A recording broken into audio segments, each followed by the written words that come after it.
To the Championship now, 3 matches this weekend, the playoff placings still to be decided.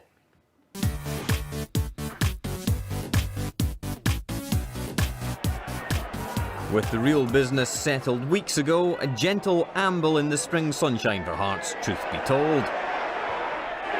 Sam Nicholson with the opening goal in the 34th minute. Expect a different looking Hearts next season in the Premiership. Captain Danny Wilson will leave the club this summer, destination so far unknown. The personnel this season though have simply been far too good for the opposition. Sofiane El Hasnoui made it 2-0 and a sense in this match of job done.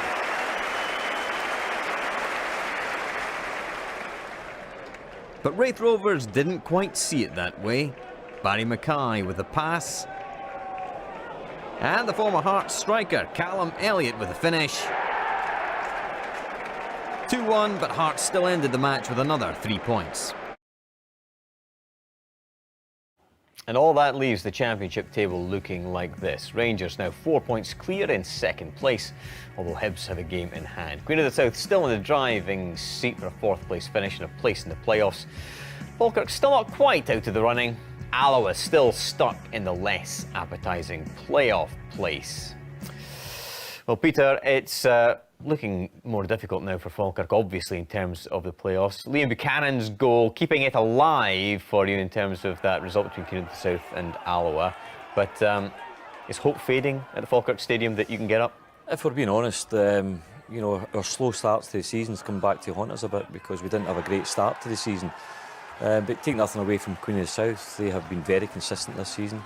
They're a good side. They defend well, although I'm quite sure that James will be worried about their first goal. They don't normally lose goals from corner kicks. Free header for Ben Gordon. But I think they can clinch it this weekend. They've got Dumbarton at home, we're at Ibrox, and I think they have got to be favourites. If you don't go up in the playoffs, of course, you finish the season on May the 2nd. The Scottish Cup final is on May the 30th. 28 days in between, that's 4 weeks. How are you going to occupy your time? That's a huge disadvantage for you against Cali Thistle, isn't it? Yeah, it is in a way, you know, but we have to... We've already had a discussion about with the backroom staff with regards to the scenario that could happen and it has happened.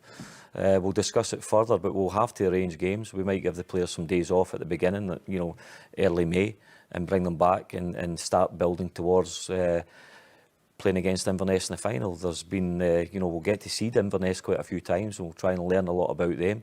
But we'll arrange bounce games even if it's amongst ourselves. Let's talk about Ryan Hardy, Barry. He's making his first start for Rangers against Dumbarton. He completely turns the match around. 18 years of age, and this is the sort of thing I suppose 18-year-olds who have come through the ranks and Rangers dream of. Well, I mean, the Rangers have not got the investment they used to have, so the younger players are getting a real chance, but I think it just gives them energy. I just think it makes them look better. I think Rangers look a bit leggy as a team sometimes, and I think young players like that are definitely making them look a lot better. Yeah, great improvisation as well there from Ryan Hardy. We saw, you know, Danny Wilson, we saw Hearts there winning another game. He's going to leave the club in the summer, Pat. He's going to have no shortage of suitors, you'd imagine. No, he won't. He should be absolutely fine in getting the club. To be honest, I'll be more concerned about Hearts. You know, who will they bring in? Well, actually, I would have been before, but I'm not now. I think they're a very well organised club now. They will add more strength come to the start of next season, and I think they're going to be a great addition to the SPFL. Who's going to join them remains really the big question. After this weekend, I'm finding it very difficult to make any guesses whatsoever what's going to happen in this game, and it's great that there is that excitement left in the game. Hibs maybe favourites, but I'll tell you what, I wouldn't call it. Pat, Barry, Peter, thank you very much indeed. So much still to play for in the Championship and Premiership. We know our Scottish Cup finalists for this season. Plenty to crow about for Falkirk and Cali Thistle. Until next time, good night.